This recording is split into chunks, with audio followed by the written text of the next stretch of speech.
Hi, everybody. Welcome to my studio. My name is Matt, and I'm here to talk to you about three words: robust, reliable, and resilient.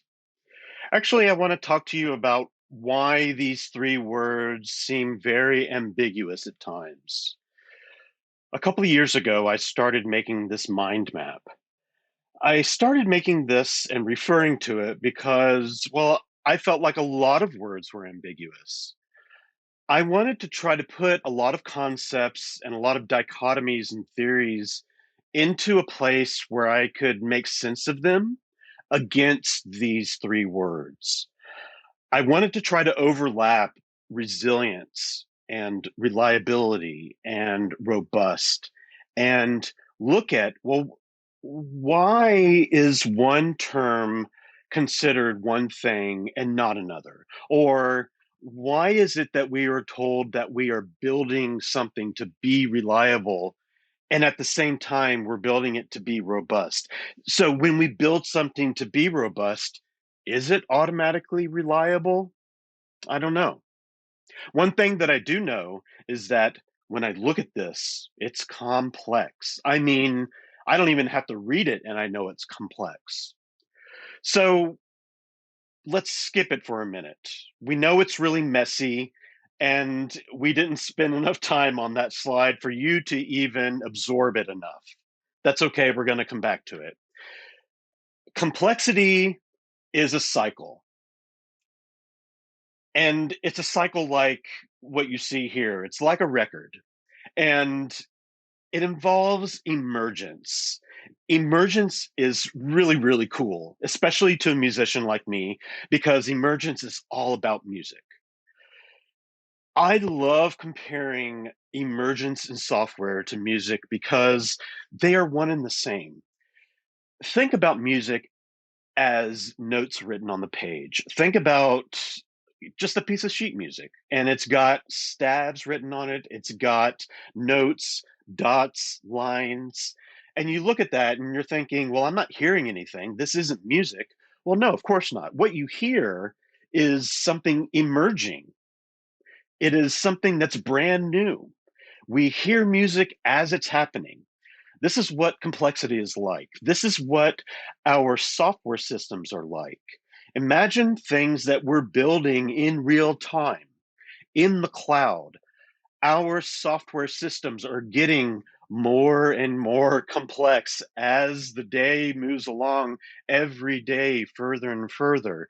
And what this complexity does is it breeds emergence all the time, breeding ambiguity. We don't know what's going to come next.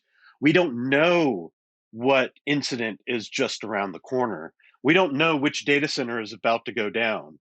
We really, really hope it's not ours, but we think it might be, we think it might not be. One of the things that we need to do is learn to discover these things. We want to discover what those points of ambiguity are, the unknown unknowns, you may have heard it call that. We don't know what those are, so we want to discover them. We want to get into that ambiguity. We want to adapt. We want to learn how to adapt, because when we do that, we become part of that emergence. We become part of the complexity, and then the whole cycle starts over again. And then we're learning new things, and then there's new emergence. And it's not like this is happening in one cycle, it's happening in all these different cycles all over the place, and then in all different kinds of layers. So these different types of complexities are interlocking, they're interconnected, you could say. This definition, and I promise this is the only definition I'm going to give you today, is from a book called Diversity and Complexity. It's by Scott Page, and it's a great book, not about software engineering. Diverse, interdependent, networked entities that can adapt. Adapt is emboldened here for a reason.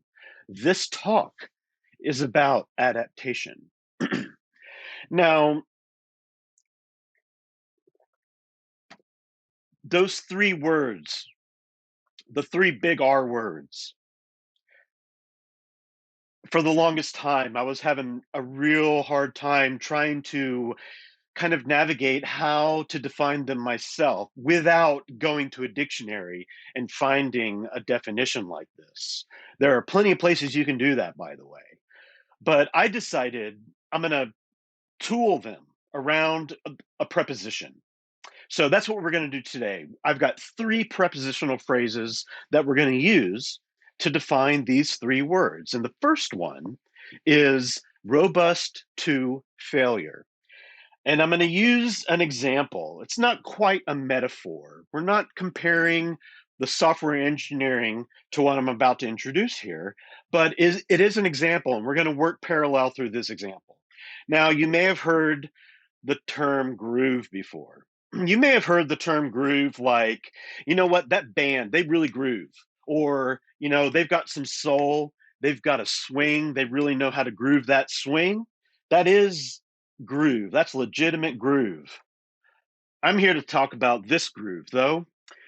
This groove is the physical groove. This is a groove that begins at the edge of this record. It's a vinyl record, and there's only one groove per side, usually, and it starts and finishes all the way through one end. And this needle on this record player over here sits down in the record and vibrates. The groove itself is a facsimile of the waveform. It actually looks like a waveform. In fact, in the middle of the 19th century is when the groove was, I guess, invented, if you can say a waveform was invented, only to draw it on a piece of paper, just to see it, just to see that little waveform kind of encapsulated, right? So that we can kind of tell that it's there. It wasn't for another 20 years that Thomas Edison invented the phonograph, and that little waveform could be reproduced in a way that we could hear it. So if I were to turn off all this equipment back here and set the needle down in the record, I could still hear it. I could spin the record with my finger and listen real carefully. I could still hear the needle vibrating inside that groove, and I could still hear the music. It's there. It is the physical manifestation of the waveform itself. So that sets us up for how do we sell this music? The history of the groove is actually the history of the recording industry. For the next 100 years after it was invented, the groove went through, I guess you could say, its testing phase. We have to figure out now, how do we make this robust to failure? How can we get this into the consumer's hands so that it is economical to buy, it's economical to play back, and well, they can enjoy the music. It's nice to listen to. It's not tinny, or it has a nice pleasing sound to it. Edison experimented with all kinds of materials. He experimented with foil, settled on wax cylinders, which some still exist today. Now you can imagine wax is not the greatest material to withstand things like heat. A little bit later, before the turn of the 20th century, we were engraving the groove on shellac, which again, it's nice for sound. Shellac actually sounds pretty good, but you drop that record and smash, it breaks very, very easily. Shellac is extremely brittle. It wasn't until we get electromechanical recording, the dawn of the industrial age, you could say, is when we really start to realize that, hey, we can use electronics to really kind of make things more efficient. We can really leverage electromechanical recording to use cheaper materials to get the groove into the consumer's hands so that they can buy our records more cheaply. Later on, after some really bad wars happened, we start to settle on a standard. You start to see this actual material, polyvinyl chloride, being used to cut records, and that's what we use today. So over a century, we tested out that vinyl is robust to failure. I could crack, break, warp, do a whole lot of things to this record, and it would still play. The groove would remain intact. Now, pretty much all records are made with this today.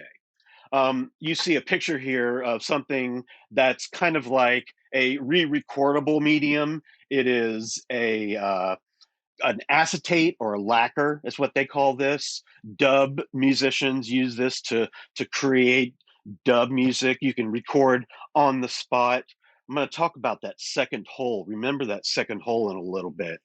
But you see that what we're balancing between as we try to figure out the robustness of the groove and vinyl is a balance. We want a balance of high fidelity. We want good economics. We want to be able to sell records to the people, and they want to be able to buy them and play them back at a good price. And we want durability. Now, the software equivalent to this, there's a very basic software equivalent to this, and that's high availability. You may or may not recognize a chart like you see here. This is actually a piece of a Kafka cluster. Kafka is a distributed data system, and it handles events. It handles logs, basically. And there's all kinds of examples of high availability in a Kafka cluster. And what they are designed to do is give you that balance. They are designed to help you tune that balance between fidelity, durability, and availability. So, for example, in Kafka, just by looking at this chart, I can point out network load balancing. We've got data load balancing. You can see those little dark blue circles in there are representative of RAID devices, disk high availability. The neat thing about Kafka is that you can actually tune the durability of the data writes that happen to Kafka. So I'll give you an example. You may have a piece of data that you don't care so much about if it's up to date. You don't care so much about the accuracy of that data, but you do care that the data is there. You care that the data is available. You want it to be highly available. Don't care so much that it's accurate. You just need it to be there. The opposite could be true. You may want to tune your Kafka cluster so that the data, yes, it needs to be there, but I need it to be there and I need it to be as highly accurate as possible. So I'm going to tune my Kafka cluster to be, yes, it's going to be a little bit slower. Yes, I'm going to accept some of that decreased efficiency. And yes, I'm going to pay more. But my data is going to be a lot more highly consistent. That's okay. A cousin of high availability are fallbacks. This is one of my favorite examples of a fallback. Yes, it's not a software engineering fallback, but I was at a gig where the night before was a huge thunderstorm, kind of a rarity here in Southern California. So, not usually prepared for this kind of thing. However, being the SRE type that I am, I always want to have fallbacks. I have drum machines, records, and a synthesizer in this picture. And what happened is water from the night before had finally found its way through the roof and halfway through the gig started leaking onto my equipment. Now, I had to I had to start turning stuff off. It wasn't that I was so much afraid about the water getting into my equipment. It was leaking onto my records. I literally could not play the records. So I turned stuff off. I had to switch over to my other gear, keep the music going. So drum machines and synths keep the music going. I turn stuff off, wipe stuff off, get stuff in a playable place, and then I could keep going. So that's the idea. behind the fallbacks, getting your data into a place where you can keep going so that the user doesn't see some unintelligible error. Give them something from a local cache. Give them, some kind of static data. A good example here would be a service that gets some kind of updated data from a downstream or maybe even an upstream service. When either of those external services are down or slow or latent or whatever, maybe this service, serves up some kind of static data or some kind of, delayed data. Sometimes eventual consistency is considered some kind of a fallback. So the interesting thing about the next prepositional phrase is it's flipped a little bit. We have a history in reliability. When the turntable was invented, it used belts. So these belts would turn the turntable, and then actually the crank would turn the turntable originally. When we get into electromechanical stuff, these belts would turn the turntable. So you've got gears and belts turning the turntable. When we finally entered into the modern age of magnetism, this beautiful turntable called the direct drive turntable, that's a picture that you see here, enabled a new era of music to be invented. You get these artists like Grandmaster Flash and Frankie Knuckles, and they were able to take different types of music and recombine the music in a way that they were not able to do with the groove in other kinds of modes and methods, because of the way the turntable was designed, because of the reliability of the equipment that they were using.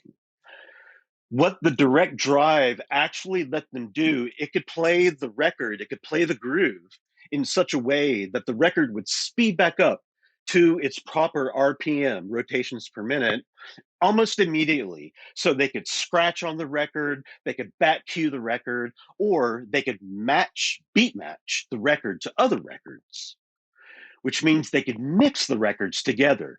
So Frankie Knuckles did this with jazz, rock, disco, invented house music. Grandmaster Flash scratched beats, scratched textures in between beats, and created the sound of hip hop. Just awesome, amazing innovations that were not possible without the reliability of the direct drive turntable.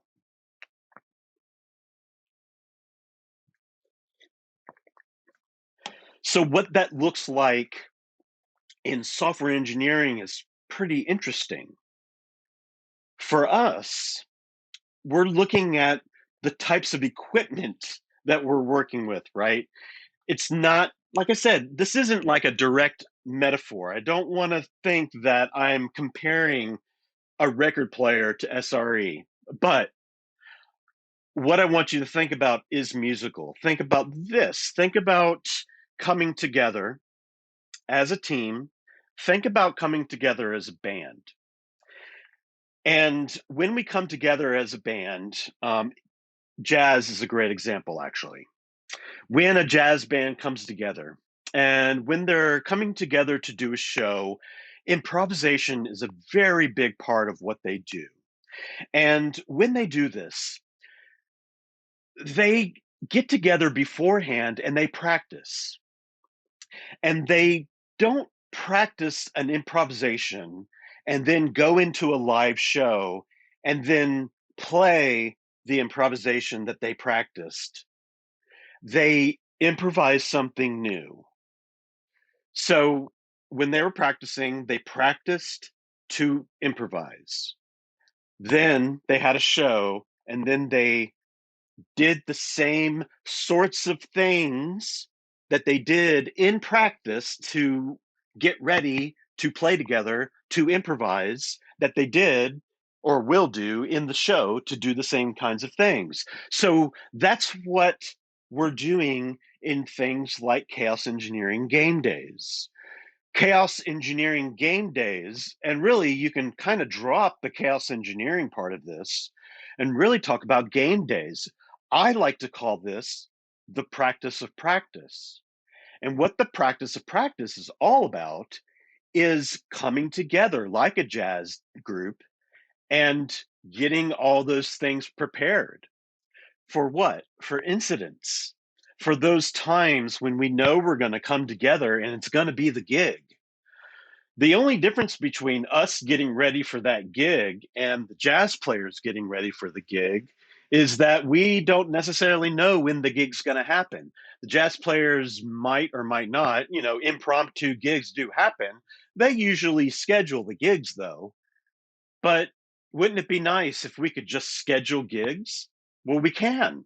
We can schedule things like this, and we should. When we can schedule things like this, we get the opportunity to do the kinds of things that I have listed here. We can validate and verify our configurations, our tool sets. We can help junior members of the team come up to speed on procedures and operations. We can actually inject failure and figure out, oh, I didn't know about that. Or, you know what? Have diverse teams come to these kinds of exercises. You will learn all kinds of things about other sides of the organization. Um, you know what? A designer may see something about something internal that a developer knows and think, that shines a new light on the way that I think about the design, or vice versa. Or even an operational thing may look like something completely different from a developer perspective when you come together like this. The next cool thing about doing that is documenting those things. The big complaint about documentation is that it gets out of date. Now, I'm going to challenge you to drop that notion. Yes, documentation gets out of date. Wikis get out of date. We don't have to let that stuff happen. One of my favorite things about jazz is this.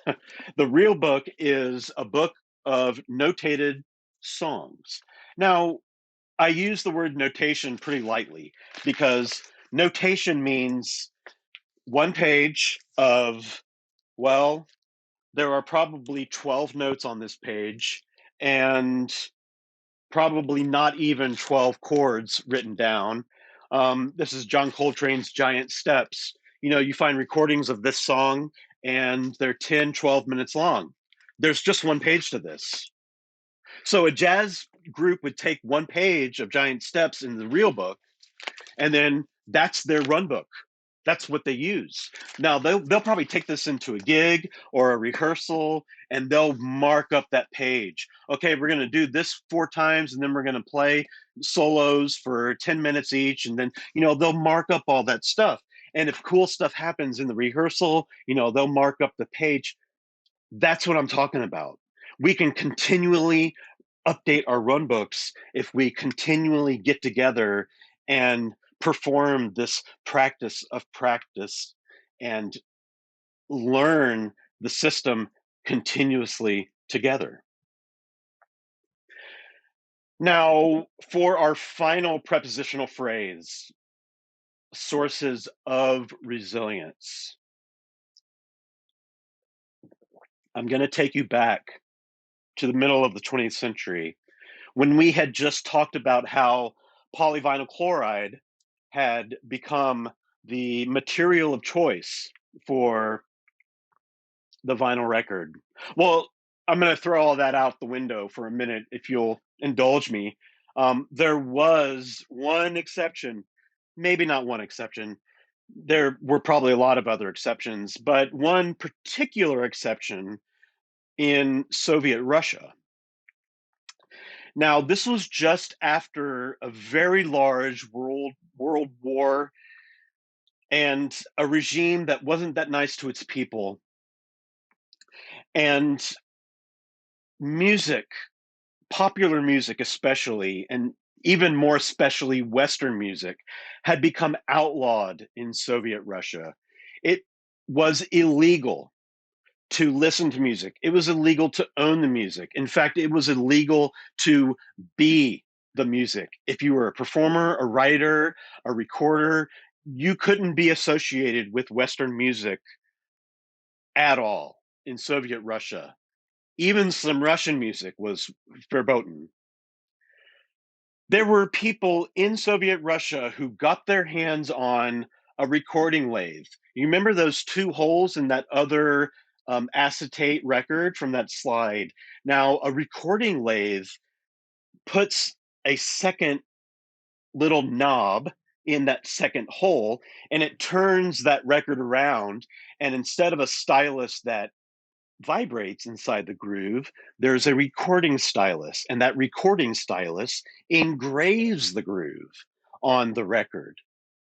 What these enterprising Russians found out is that you could take an X-ray slide and you could put that X-ray slide inside one of these lathes and you could record the groove in it. You could record the groove in it and you could play it back and it sounded horrible, but you could do it. And what was even more amazing is that there was a requirement in Russia at the time that every hospital, whatever, had these X-ray slides, had to throw out the slides after a year.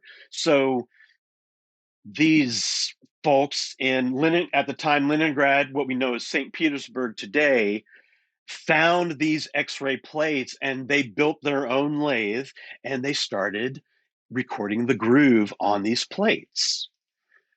It's amazing. You've got this system. This system, it's kind of far-fetched, far-flung, okay? We've got a huge world war, the Second World War, had just ended, people scattered all over the continent. Some of them are pulling big pieces of gear. Lathes are not small. Pulling the lathes, probably dragging it by horse, I don't know, back into St. Petersburg across Europe. It's pretty cold there too, by the way. And then others that have managed to survive the war in Russia that just love music so much that they figure, I need to record this. I want this music. There's this Duke Ellington record that I just have to have. And they figured a way out. They figured it out. They knew how to do it. And they found these plates. I don't know how someone saw an X-ray plate and went, oh my God, you know what I could do with this? Stephen Coates saw this in St. Petersburg. He gave me permission to use these photos on the slide. Please go check out his site at X-Ray Audio, great TED Talk and film about this. Now, when Thomas Edison invented the replayable groove, I don't think he was thinking, you know what, I should make sure that this is adaptable to be, engraved in an X-ray slide. I also don't think that the folks that were inventing X-ray slides were going, you know what, I should make sure that this is adaptable to be engraved by a recording lathe. So I think that all these things together stretch to their outer limits of adaptive capacity. I think that Dr. David Woods would call this graceful extensibility. And I think that it fits into his theory of graceful extensibility pretty well. Now, this is a paper with a link. By the way, these slides will be available after, and you can go and you can read all this text that's on some of these slides. It's kind of wordy in places, but the links are also here to the papers that I mentioned. There's one thing that I want you to remember from David Woods's paper, and it's that graceful extensibility is when adaptive capacity becomes shared. You remember this phrase from earlier? Yes, you do. Diverse, interdependent, networked entities that can adapt. That is a complex system That's what we work in. So, believe it or not, we have seen this in the wild in software engineering. It actually does work. Now, the groove in the X-ray audio case, it was a source of resilience. No one built resilience out of the groove. The groove was already there. It didn't get built. No one built resilience there. No one built resilience out of all of those pieces. They came together. And that's what Richard Cook and Beth Adele Long discovered through investigating one company that purposefully engineered a team to engineer resilience. They engineered a way to sustain adaptability. In other words, they recognized individuals in individual teams within the company that could be pulled in when the company suffered instability at its boundaries, dependent on what the system is. Usually, when incidents happened across multiple sections of the organization, touched multiple teams that needed to come together, and then they pulled these individuals in. You might be thinking of Tiger Team, but it's not a Tiger Team because it wasn't a permanent team. It was an on-call team.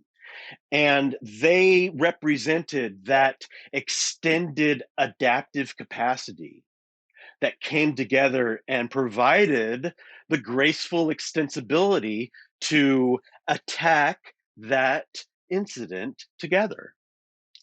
It's a great paper because it's an example of resilience engineering in the wild, purposeful, applied resilience engineering. This is a paper that I highly recommend you go check out because it's a great short read. It's not very dense in terms of the terminology, and it really does it's a great case study, in other words.